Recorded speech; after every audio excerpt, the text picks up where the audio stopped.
बिस्मिल्लाहिर्रहमानिर्रहीम, अस्सलाम वालेकुम। मैं हूं करामत मुग़ल और मेरे साथ हैं ईसा नकवी। नकवी साहब, नून लीग का बयानिया ये है कि पाकिस्तान की तारीख़ में नवाज शरीफ से बहादुर लीडर कोई नहीं आया। इस बहादुर लीडर की वतन वापसी में जो रुकावटें हायल हैं वो हटाने की कोशिशें कहाँ तक पहुँची हैं? देखिए, 11 दिन की बड़ी दिलचस्प कहानी है और 11 दिन में 5 माफ़ीनामे हैं। और फिर गुज़श्ता रोज़ एक बड़ा हैरानकुन वाक़या हुआ। मार्बल आर्च दफ्तर है ना मुस्लिम लीग नवाज़ का, हसन नवाज साहब का दफ्तर है। वहाँ पर आपने अक्सर देखा होगा कि जहाँ से मियाँ साहब और नून लीग के लीडर्स ये दफ्तर से सीढ़ियाँ उतरते हैं और वहाँ पर मीडिया खड़ा होता है, मीडिया टॉक भी होती है, बड़े बड़े लोग वहाँ पर जाके मिलते हैं, यहाँ से जाते हैं, हाज़िरियाँ लगाते हैं। मियाँ साहब ने बेसिकली जो रिवर्स गियर लगाया ना वो बड़ा इंटरेस्टिंग है। अब ये कबूल होता है, माफ़ी कबूल होती है। देखें, एक बात तय है कि अगर आप किसी के पाँव पकड़ के किसी मकाम पर पहुँचें तो वो शख्स जिसके आपने पाँव पकड़े हों वो आपको गिरबान पकड़ने की इजाज़त तो नहीं दे सकता ना। बिल्कुल, मसला यही हुआ। मियाँ साहब ने अपनी वापसी के कॉन्फिडेंस में और ये देखने के बाद कि पाकिस्तान तहरीक इंसाफ, इमरान ख़ान, उसके जो इस्टेब्लिशमेंट के साथ मामलात पॉइंट ऑफ नो रिटर्न पर पहुँचे हैं, उसने कॉन्फिडेंस दिया ना मियाँ साहब को। सही। और मियाँ साहब ने कहा कि देखें, और इनके लीडर्स ने भी कहना शुरू कर दिया, यहाँ पर प्राइवेट महफिलों में अपने ड्राइंग रूमों में बैठ के जो गुफ्तगू करते थे, जो टॉक शोज़ के ऊपर भी आके कुछ ना कुछ ऑन द रिकॉर्ड भी कहना शुरू हो गए कि देखें अब तो हमारे अलावा ऑप्शन ही कोई नहीं है, अब हम ही ऑप्शन है। अब they can not go back to Imran Khan. Peoples Party does not have the capacity. उनके पास तो अभी कैंडिडेट खड़ा करने के लिए नहीं है, वे भी नहीं है, उनका पॉपुलैरिटी कहीं एक सूबे की जमात है, कहीं भी एग्जिस्ट नहीं करती। तो हमारे बगैर तो अब सर्वाइव ही नहीं कर सकते ना, या मार्शल लॉ लगा दें या हमें इक़्तिदार देना पड़ेगा। सही। अब ये जो मुगालता है ना, इस मुगालते में आके मियाँ नवाज शरीफ ने अपने लोगों के जज्बात उभारने के लिए, अपनी वापसी को शानदार बनाने के लिए 18 सितंबर को उन्होंने एक तकरीर की। उस तकरीर में उन्होंने जो कहा और उसके फॉलो अप में जो हुआ है ना, ये एक टेक्स्ट बुक एग्जाम्पल है पाकिस्तान में जो पावर के डायनामिक्स है ना उनको समझने के लिए। राइट। मैं आपके सामने उनके 5 लीडर्स जो हैं उन्होंने क्या कहा। अच्छा, नवाज शरीफ ने क्या कहा था? पहले तो नवाज शरीफ का लुब्बे लुबाब ये था गुफ्तगू का कि जो उनके साथ जो कुछ हुआ, मुल्क को किन लोगों ने इससे दो चार किया इन हालात से। उन्होंने ये 2017 में उन्होंने कहा कि आखिर ये कौन है मुल्क को इस सूरत हाल से दो चार करने वाले। कभी उनका एहतसाब होगा या नहीं होगा? 4 जज बैठकर करोड़ों लोगों के मैंडेट वाले वज़ीर आज़म को चलता करते हैं। कौन था इसके पीछे? इसके पीछे जनरल बाजवा और जनरल फैज़ हैं, आला कार साकिब निसार हैं, खोसा हैं, वो पनामा वाला बेंच है, एजाजुल एहसन है। ये लोग जिन्होंने मुल्क को यहाँ तक पहुँचाया, ये कैफरे किरदार तक पहुँचेंगे, ये बिल्कुल पहुँचेंगे। ये लोग काबिल माफ़ी नहीं है। अब मट्टी पाव वाला मामला नहीं है। अब अगर हमने इनको माफ़ किया, कौम हमें माफ़ नहीं करेगी, अल्लाह हमें माफ़ नहीं करेगा। ये वो पॉइंट था जहाँ पर आके मियाँ नवाज शरीफ ने अपना हंसता बसता सियासी घर उजाड़ लिया, खुद ही आग लगा दी ना। अब देखें, इसके बाद आपको याद होगा कि फैसल वावडा, और फैसल वावडा जब गुफ्तगू करते हैं, वो हमने उस पर वीडियो भी की थी, उन्होंने बैठकर रऊफ़ क्लासरा के साथ प्रोग्राम में उन्होंने कहा वो पहले कोई और काम था। शहबाज शरीफ के हवाले से उन्होंने कहा कि शहबाज शरीफ की खबरें आई कि कोई मुलाकात हुई है यहाँ पे और शहबाज शरीफ को बहुत सख्त किस्म का मैसेज दिया गया और वो गए, वो लंदन गए। आपको गुजरांवाला वाली मीटिंग, वो लंदन गए, लंदन से वापस आए, फिर दोबारा उन्होंने वापस जाना है। उनके हवाले से फैसल वावडा ने कहा कि जिस वक्त उनको पैगाम दे के भेजा गया ना, तो ब्लड प्रेशर लो था, बीपी लो था शहबाज शरीफ का, हाँपते कांपते गए और मियाँ साहब को पैगाम पहुँचाया और उनको बता दिया गया कि पहले तो आपको जहाज़ में बिठा के भेजा था ना, अब जहाज़ के साथ बांध के रख लेंगे। ये कुछ तफसीलात आई थी सामने। बिल्कुल ऐसे ही है। उसके बाद आप देखें कि वो जो सॉफ्टवेयर है ना, वो अपडेट होने पे लग गया। सॉफ्टवेयर, आपको पता है सॉफ्टवेयर अपडेट इतनी पुरानी मशीन पे हो जाता है, वो उनको पता चल गया, वो पता है खबरें आने लग गई। थोड़ा सा तहरीक इंसाफ के साथ मामलात लगता था, यानी कि असल में तो नहीं हुए, लेकिन कुछ इशारे ऐसे होने लगे कि मामलात सॉफ्ट हो रहे हैं। नून लीग के लिए इस वक्त जो सबसे भयानक डरावना ख्वाब हो सकता है ना, जो नाइटमेयर हो सकता है नून लीग के लिए, वो ये कि वाकई लेवल प्लेइंग फील्ड मिल जाए और इलेक्शन साफ शफाफ और पॉपुलैरिटी के एतबार से। आप कभी ये सुने ना जो मुख्तलिफ तज्ज़िया निगार जिनका एक सॉफ्टर व्यू पॉइंट है नून लीग के हवाले से या रहा है, वो नून लीग की पॉपुलैरिटी के हवाले से क्या बात कर रहे हैं, अरे तबाह हो जाएंगे, मलिया मेट हो जाएंगे, जमानतें जब्त हो जाएंगी, किसी को मुंह दिखाने के काबिल नहीं रहेंगे। बिल्कुल ऐसे ही ये सियासी खुदकुशी होगी। इस किस्म की टर्म्स इस्तेमाल कर रहे हैं सीनियर जर्नलिस्ट मोहम्मद माले, सारे जितने सब ने ये कहना शुरू कर दिया। तो उसके बाद आप देखें कि 5 मुख्तलिफ मौके पे इनके 5 बड़े लीडर्स, ख्वाजा आसिफ, मियाँ जावेद लतीफ़, आपको पता है माउस पीस है, बिल्कुल ऐसे किस तरीके से है, राना सनाउल्लाह, ज़ुबैर उमर जी, इसहाक डार, तर्जमान, ये इनके मेन लोग हैं। अब सुने क्या होता है, अब यही जब चीज़ें सामने आती हैं, राना सनाउल्लाह साहब सितंबर की 22 तारीख को वो क्या फरमाते हैं, वो कहते हैं कि देखें ना, जिसकी अब रोटी नहीं चल रही उसे इस बात से गर्ज है, यानी एहतसाब वाली बात से कि जनरल बाजवा, जनरल फैज़ इनके ख़िलाफ़ कोई कार्रवाई हो, या इस बात से गर्ज है कि उसकी ज़िंदगी आसान हो जाए। हमारा बयानिया कतअन आम आदमी की मुश्किलात से हटकर नहीं हो सकता। माशाल्लाह, ये 16 माह जब हुकूमत में थे तब तो ऐसा बयानिया तब ये नहीं था। 22 सितंबर, अच्छा 26 सितंबर को ज़ुबैर उमर साहब जो हैं वो काशिफ अब्बासी के प्रोग्राम में मौजूद हैं। उनसे सवाल किया, आप कह रहे हैं कि एहतसाब होगा बाजवा साहब का, काशिफ अब्बासी ने पूछा। और उसके बाद वैसे तो आप जाएं, आप जाके ना उस प्रोग्राम को देखेंगे, वहाँ पे ज़ुबैर उमर साहब कल वाली वीडियो में मैंने जिक्र किया था कि हालत क्या है। वो कहते हैं कि मैंने तो नहीं कहा, वो एकदम से ना बिल्कुल खामोश हो गए। अच्छा, इस बात पे काशिफ अब्बासी और मुस्तफ़ा नवाज खोखर जो स्टूडियो में बैठे थे ना, नहीं वो कुर्सी के ऊपर लेट गए बाकायदा, हंसते हंसते ना दोनों लेट कर, वो कहका जो है वो उनका सुनना चाहिए। फिर उन्होंने कहा कि मैंने ये कहा है बाजवा साहब के हवाले से कि ये डिबेट का हिस्सा होना चाहिए जी, यानी मुबाहिसे में तो होना चाहिए ना कि इनका एहतसाब होना चाहिए। लीडर कह रहा है कि होना चाहिए, नीचे जो बंदा है वो कह रहा है कि इस पे डिबेट होनी चाहिए। हाँ, और फैसला जो है वो इलेक्शन के बाद। उसके बाद 27 सितंबर को जावेद लतीफ़ साहब जो है वो वसीम बदामी के शो में मौजूद है। जावेद लतीफ़ से जो सवाल है वो ये होता है कि आखिरी बात क्या है अब इस सारे मामले में, बाजवा साहब और फैज़ साहब का एहतसाब करना है आपने आकर या नहीं करना है, क्या पॉलिसी है। सही। उस पर जावेद लतीफ़ कहते हैं, जब हम आएंगे तो हम चाहेंगे कि इदारों में जो तरीक़ाकार मौजूद है खुदा के लिए जी, उसको इतना मजबूत किया जाए कि कोई ताकतवर जो है वो एहतसाब से बच ना सके। वही खुदा के लिए कारपेट पे छाए, माफ़ी मांगे, प्रेस कॉन्फ्रेंस। वसीम बदामी कहते हैं, अच्छा ये बात है कि अगर आप आएंगे तो आप इदारों से कहेंगे कि खुदा के लिए भाई एहतसाब करो ताकि मुल्क बच जाए। अच्छा, उसके बाद मंसूर अली ख़ान के शो में राना सनाउल्लाह 27 सितंबर को ही उनसे जनाब सवाल करते हैं राना सनाउल्लाह से कि राना सनाउल्लाह बतौर वज़ीर दाखिला पुलिस को हुक्म देगा कि जाओ जाके जनरल बाजवा और जनरल फैज़ को गिरफ़्तार कर लो। इतनी कमिटमेंट दे दो तो मेरा ख्याल है बात ख़त्म हो जाएगी। उस पर राना सनाउल्लाह की जो हंसी है वो बड़ी बाकमाल है, मैं एक्सप्लेन नहीं कर सकता, मैंने आपको थोड़ी देर पहले की थी कि वो किस तरीके से झींप गए। तो उनसे साथ ही जो है वो मंसूर अली ख़ान ने कहा कि आप हामी हैं कि दोनों को गिरफ़्तार किया जाना चाहिए। राना सनाउल्लाह कहते हैं, नहीं, मैं इस बात का हामी नहीं हूँ, मैं इस बात का हामी हूँ, इधर भी रिवर्स गियर है, मैं इस बात का हामी हूँ कि एक ट्रूथ एंड रिकन्सिलिएशन कमीशन बनाया जाए। चले किसी को गिरफ्तार ना करें, सज़ा ना दें या दें, लेकिन कौम के सामने ये चीज़ बिल्कुल वाज़ेह होनी चाहिए। ये कहते हैं जनाब राना सनाउल्लाह।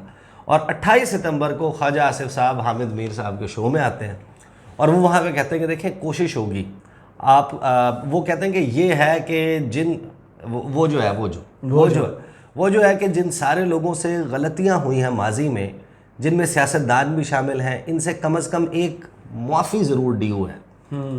बाकी चीज़ें ना ड्यू हों, यानी एहतसाब, कोई सज़ा, जो मियाँ मोहम्मद नवाज शरीफ उनका लीडर सबसे बहादुर लीडर कह रहा है, और नीचे वाले क्या कह रहे हैं, वो नीचे वाले कह रहे हैं अच्छा नहीं ऐसे नहीं, और वजह है ना उसकी।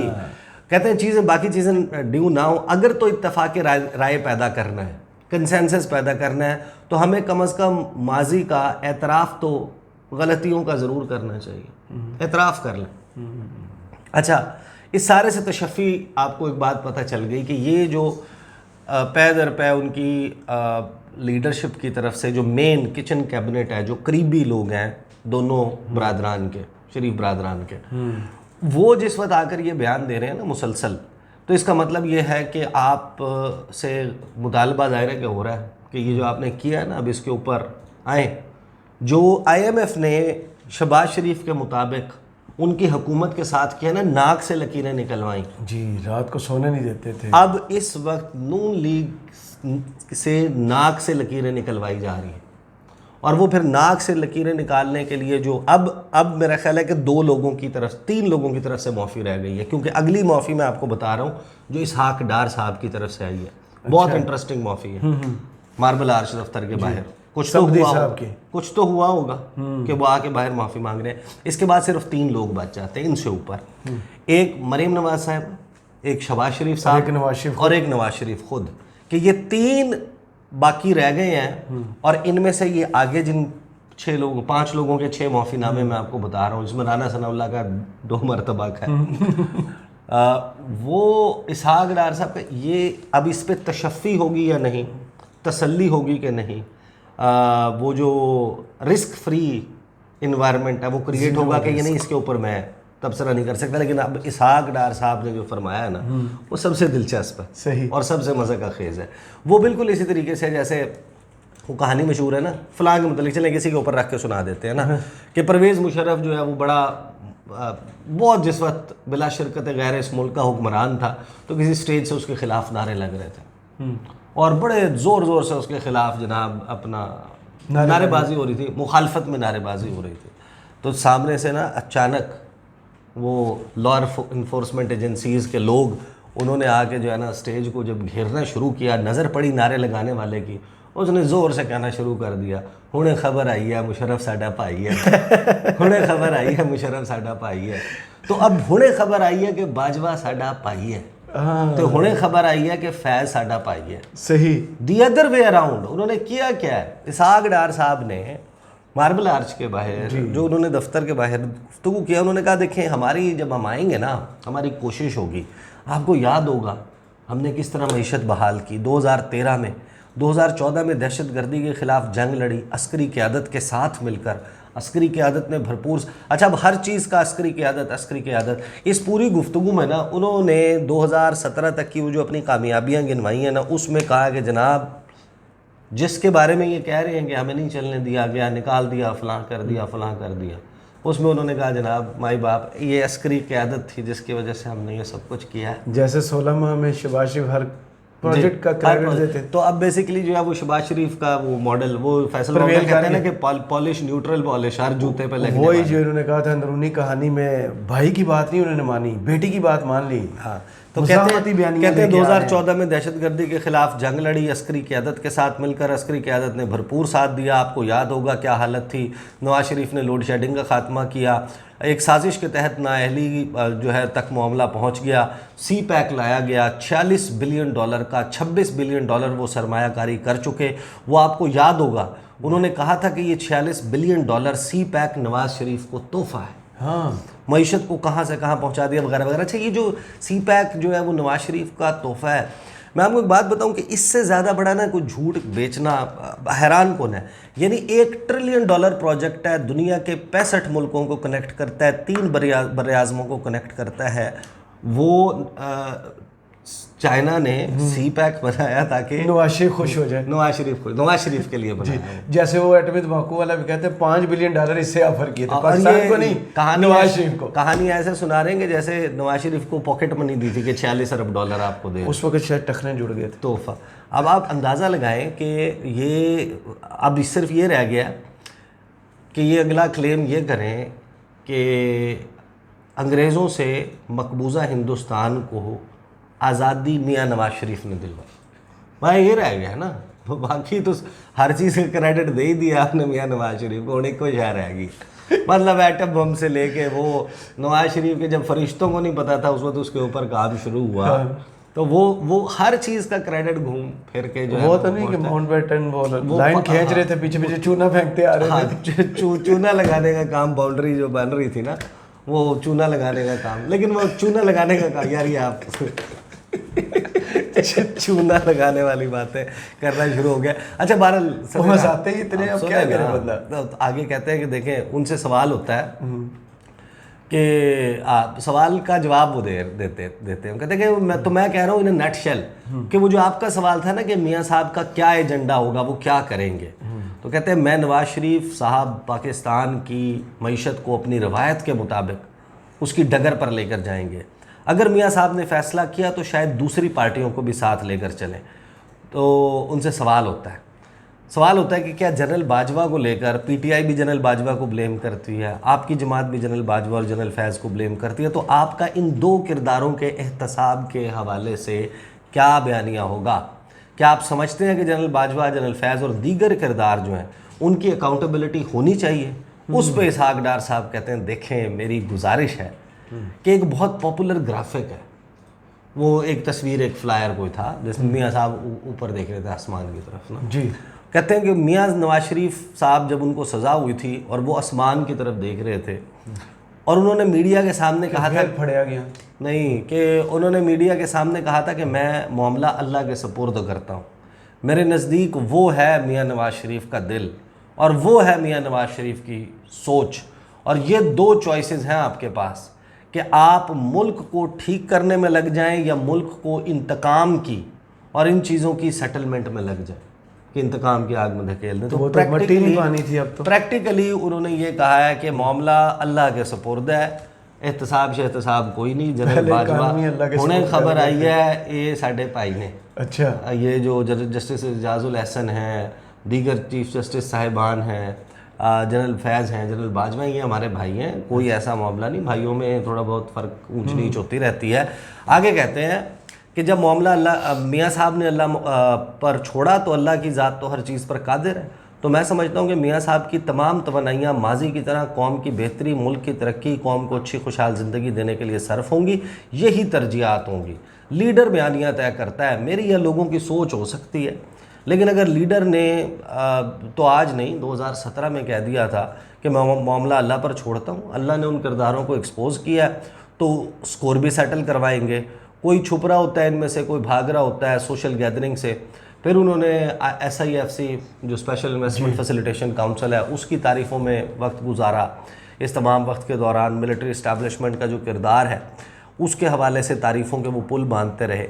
तो प्रैक्टिकली स्पीकिंग देखें, ये माफ़ीनामे आ रहे हैं, अब इसके ऊपर तो फिर तीन ही बातें रह गई हैं कि एक प्रेस कॉन्फ्रेंस मरीम नवाज साहिबा करें, एक प्रेस टॉक जो है वो शहबाज शरीफ करें, और शहबाज शरीफ तो मोर देन हैप्पी होंगे ना, उनके तो खुशी का ठिकाना नहीं होगा। आपको पता है कि वो उनका तो वो कहते हैं ना कि मेरे ऊपर बड़ी तनकीद होती है कि मैं इस्टेब्लिशमेंट की आँख का तारा हूँ 30 साल से वगैरह वगैरह, वो हर चीज़ का क्रेडिट भी दे देते हैं, तो उन्हें तो कोई प्रॉब्लम नहीं होगा। दो लोग हैं, एक मरीम नवाज साहब और एक मियाँ मोहम्मद नवाज शरीफ। हो सकता है कि आपको आने वाले दिनों में नवाज शरीफ साहब की वापसी से पहले एक और तकरीर सुनाई जी, जिसमें वो कहें कि मैं मुंतकिम मिजाज नहीं हूँ, मेरे अंदर इंतकाम का जज्बा नहीं है, मुल्क तो आगे ऐसे ही बढ़ सकता है, जो हो चुका उस पर पहले कहा था ना मिट्टी पाओ वाला मामला नहीं है, लेकिन अब वो कहेंगे मिट्टी पाओ। हाँ। तो ये तो मामला चलते रहते हैं। ये क्या देखो मेरे सामने गलत तकरीर रख दी थी। वो एक और वो फिर वो लतीफ़ा है ना, वो जिसको तोते को और सरदार जी को फेंकते हैं